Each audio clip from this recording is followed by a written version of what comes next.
today's greeting is going to be about greeting according to current season in different environments. Currently in Lagos, Nigeria, a Yoruba land, is the harmattan period. Harmattan period is a cold, dry and dusty period, and as you can see, it's kind of cold. Harmattan period is called Asiko Oye. So when you want to greet someone during the harmattan period, you will say Aku Asiko Oye.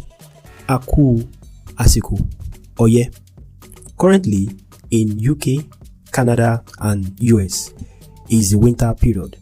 The winter period is a very cold season. The winter period is called Asiko Otutu.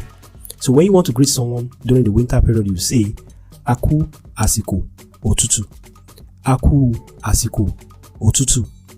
Currently in Australia is the summer season, and the summer season is a hot season. Summer season is called Asiko Oru.